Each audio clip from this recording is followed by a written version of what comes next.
दोस्तों, पहले गुलामी प्रथा थी, फिर दास प्रथा आया, फिर अब चमचा युग आ गया है।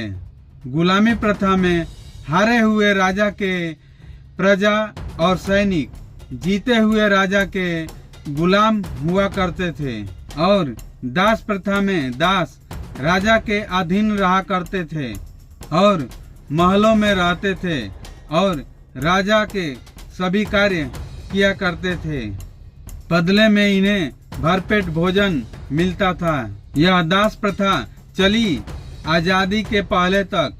फिर आजादी का समय आया और संविधान लिखा गया, और संविधान में सबको एक बराबर लिखा गया, सबको एक वोट का अधिकार मिला, सबके एक वोट की एक मूल्य बताया गया। दोस्तों, कुछ लोग आजादी के बाद भी अपने आप को दास महसूस करते हैं, अपने आप को फलाने का आदमी बताते हैं, चमचा चेला कहलाते हैं। तभी कांशीराम साहब ने चमचा युग कहा था।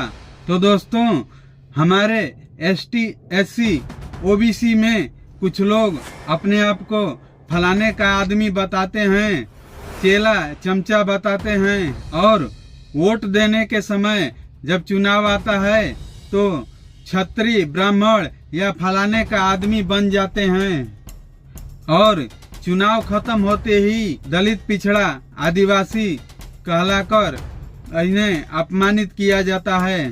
तो मैं हाथ जोड़कर निवेदन करता हूँ उन अपने ST SC OBC भाइयों से, जो कुछ लोग अपने आप को फलाने का आदमी बताते हैं, चेला चमचा बताते हैं। आप लोग अपने महान राजा महापुरुषों के बारे में जानिए। अब तो सबके हाथ में मोबाइल आ गया है, किताब भी पढ़ने की जरूरत नहीं है। मोबाइल खोलिए और अपने महान राजाओं के बारे में जानिए और महापुरुषों के बारे में जानिए और उन पर गर्व कीजिए।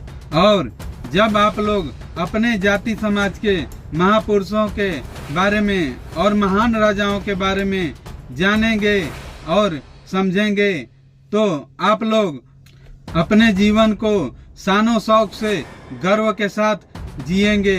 किसी के चेला चमचा कहलाने की जरूरत नहीं है, या फलाने का आदमी हूँ बताने की जरूरत नहीं है।